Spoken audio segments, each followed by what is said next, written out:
We're here in glorious Barcelona for Mobile World Congress 2015, where the likes of Sony, Samsung, HTC and plenty more have come to make some of their biggest announcements of the year. We can't wait to get hands-on, so let's get in there and take a look. Probably one of the biggest announcements of the show was the Samsung Galaxy S6 and the Galaxy S6 Edge. Basically the same phone in slightly different clothing, they both offer a super sharp 5.1-inch 2K Super AMOLED screen, Samsung's own octa-core 64-bit processor and improved cameras, with f1.9 lenses on both front and back snappers to make them better for low-light photography. The biggest difference, of course, is the design. Instead of plastic, both feature aluminium edging with hardy Gorilla Glass panels on the back and front.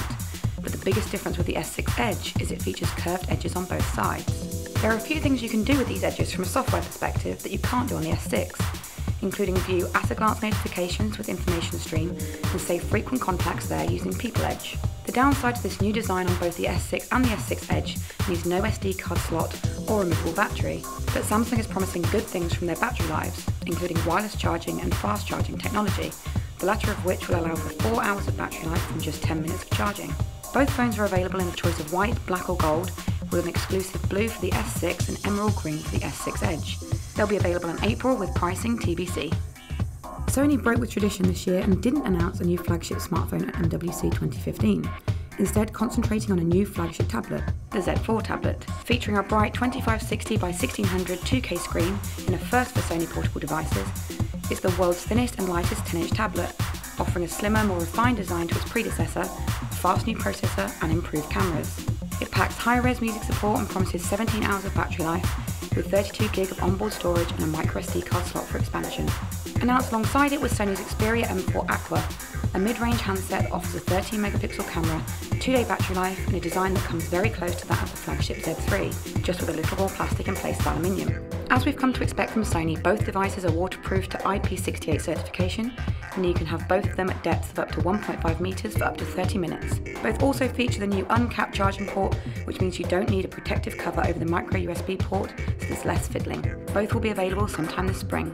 Another big phone launch came from the likes of HTC with its One M9 announcement. A unibody phone made from a single piece of aluminium, the company has taken design cues from the previous One handsets, giving the M9 slightly more angular edges to its predecessor, with some rather nice contrasting detail to boot.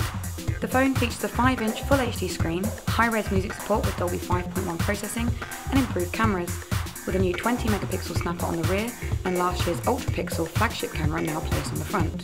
The M9 also debuts Sense 7, HTC's user interface, which now allows for much greater customization and is far more geographically aware, offering suggestions for things like apps, restaurants and points of interest based on your location. It'll be available at the end of March in 4 different colourways. It was Harman's first time at MWC this year, and it didn't hold back on announcements. Linked in with HTC's One M9 announcement was the Harman Kardon 1 speaker, a small portable Bluetooth speaker that will play nice with HTC's Connect technology. This allows you to throw a track to the speaker by doing a 3-finger swipe across the screen in any music application. This will offer 5 hours of battery life and will sell for £129. We also saw AKG's new N20 in-ear headphones, which offer a premium finish with metallic earbuds and a fabric cable, and will retail for around £100, as well as 3 new sporty in-ears from JBL. We first heard about the Reflect response at CES 2015, gesture control headphones with small sensors in the earbuds that allow you to control music and calls without a remote. These were joined by the small but perfectly formed Reflect Minis and the active noise cancelling Reflect Aware. The latter allow the user to manually adjust the level of noise cancellation in each ear independently, very useful for road runners and cyclists. LG saved any announcement of the much-rumoured G4 smartphone for another time, instead unveiling 4 entry-level and mid-range handsets. Magna and Spirit both offer slightly curved displays like the recently announced G Flex 2, while the interestingly named Leon and Joy were much more regular handsets that we'd imagine will come with suitably humble prices. Chinese company Lenovo surprised us with the announcement of 3 new devices with Dolby Atmos built in.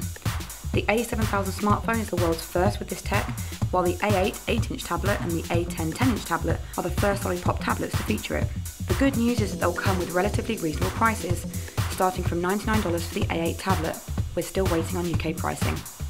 Other announcements: HTC surprised everyone with its announcement of the HTC Vive virtual reality headset, developed in association with Valve.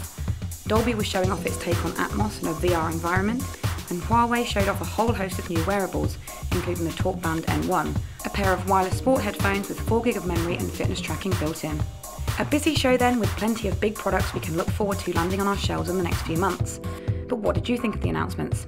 We want to know, so leave us a comment below, and if you've liked this video and want to see more, don't forget to give us a thumbs up and click subscribe. If you want to get in contact, you can get us on all of the social media channels. You can like us on Facebook, follow us on Twitter, and add us on Google+.